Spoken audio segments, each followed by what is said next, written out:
안녕하세요. 원칙과 신뢰 15088 전도사 송인우입니다.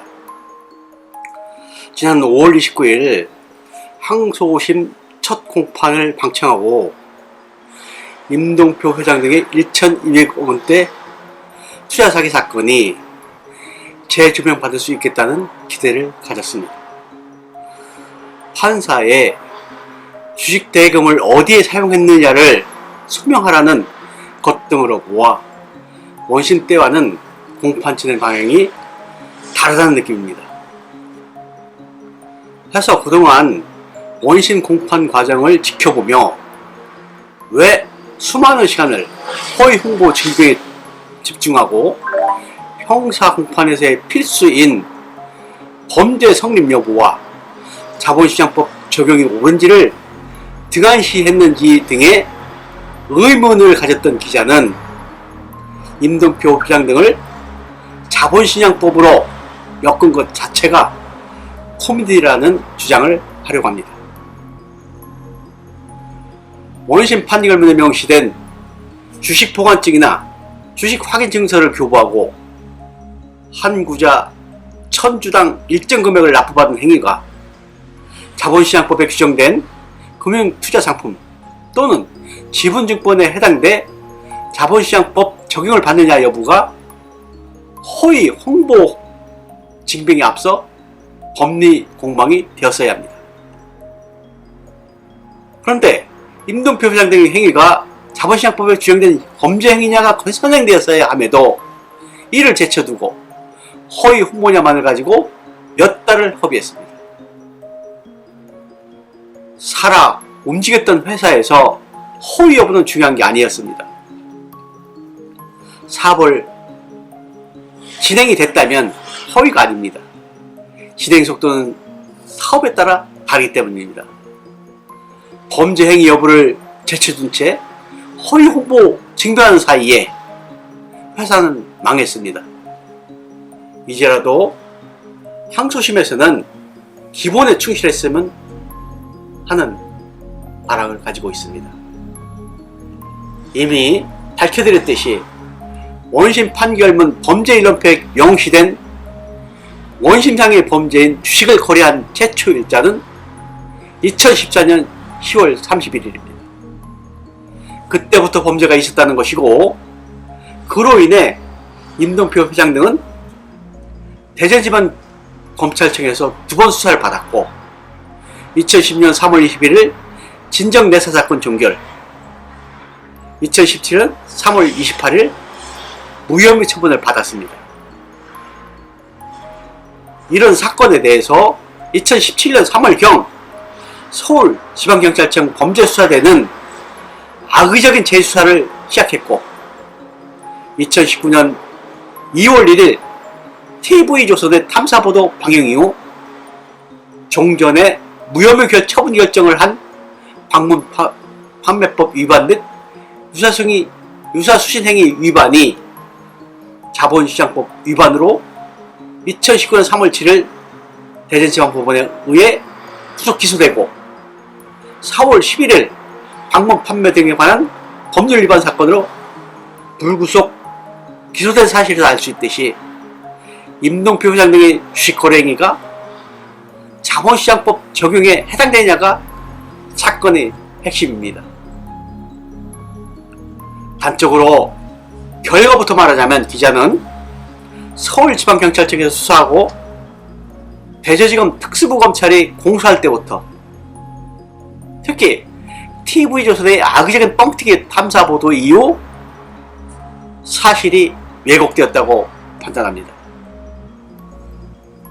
작년 초 검찰이 발표되기 위한 본 사건은 임동표 회장 등이 불법 다단계 판매 조직을 이용 허위 홍보로 1,200억 원대 MB 주식을 매도하여 부당이득을 취했다는 것입니다. 이는 작년 초 MB주 관련 기사를 검색하면 대부분의 언론이 투자 사기라고 명시하고 있는 데서 알 수가 있습니다.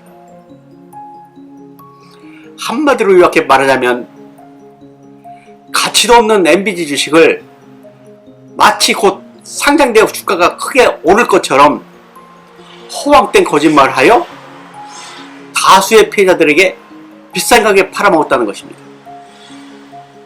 그런데 이것은 사실을 왜곡한 내용입니다. 작년 초 사건이 터지기 전 주식을 매수한 주주들 아무도 임동표 회장 등에게 속아서 MB 주식을 매수해 피해를 입었다고 고소나 고발을 한 사실이 없습니다.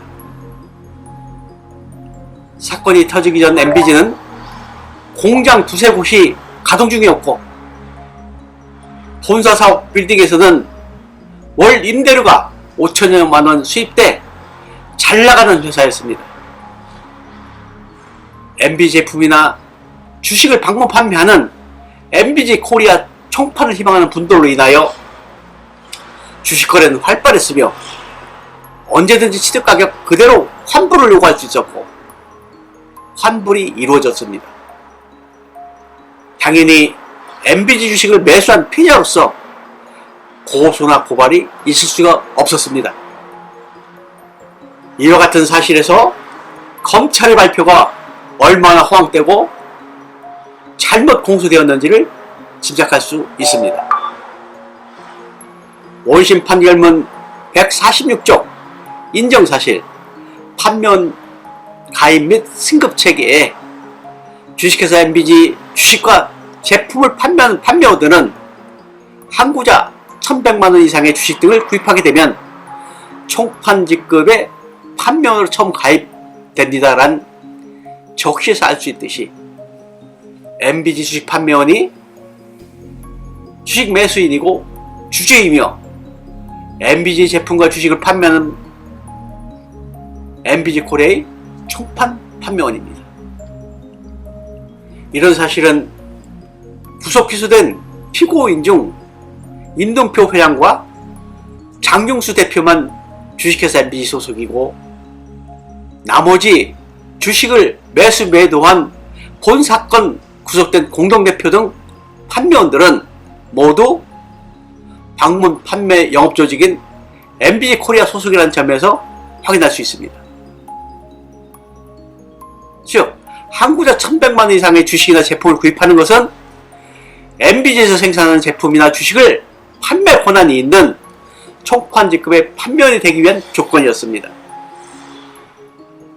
원심 판결문 52조 아래에 명시되어 있듯이 원심은 임동표 회장 등이 주식 보관증이나 주식 확인증서를 교부하고 구자 1,000주당 일정 금액을 납부받은 행위가 자본시장법에 규정된 기본조건으로서 금융투자상품에 해당함이 명백하다고 판단했습니다. 그래서 자본시장법 제178조 부정거래 행위 등의 금지 규정 제1항, 제2항을 위반해 범죄 행위에 해당된다고 판단했습니다. 그러나 기자가 앞서 서술한 대로 임동표 회장 등이 주식 보관증이나 주식 확인서를 교부하고 구자 1,000주당 일정 금액을 납부받은 행위, 즉 총판직급의 판매원이 되기 위한 조건에 대하여 자본시장법 제178조 규정을 효용할 수 있을지를 검토해야 합니다. 기자는 자본시장법 적용 대상이 아니다라고 판단합니다. 경찰이나 검찰은 MBG에서 생산하는 제품이나 주식을 판매할 권한이 있는 총판직급의 판매원이 되기 위한 조건이 한구자 1,100만원 이상의 주식이나 제품을 구입하는 것